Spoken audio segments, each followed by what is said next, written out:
Today we're going to be talking about asking good questions, and we're going to focus mostly on thin questions. So there are two different types of questions, thick and thin. In a thin question, you don't really have to think all that much, and the answer is relatively quick to find. It is right there in the story. A thick question, on the other hand, makes you think. You have to dig into the story, and you don't typically have a quick answer. They're more involved, complex, and open-ended. So here's an example of a thin question.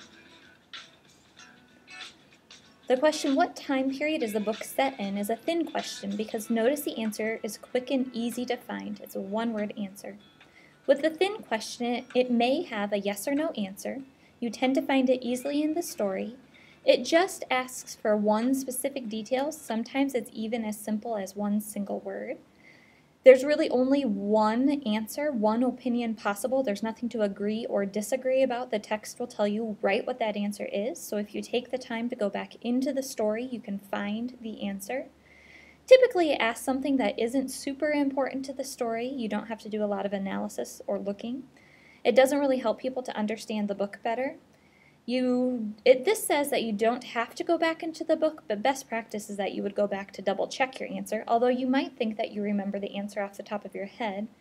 It tends to have an obvious answer that doesn't take a lot of thinking. You think that you can remember it, although it's always good to go back and double check with what the story said. It doesn't usually connect to other parts of the story.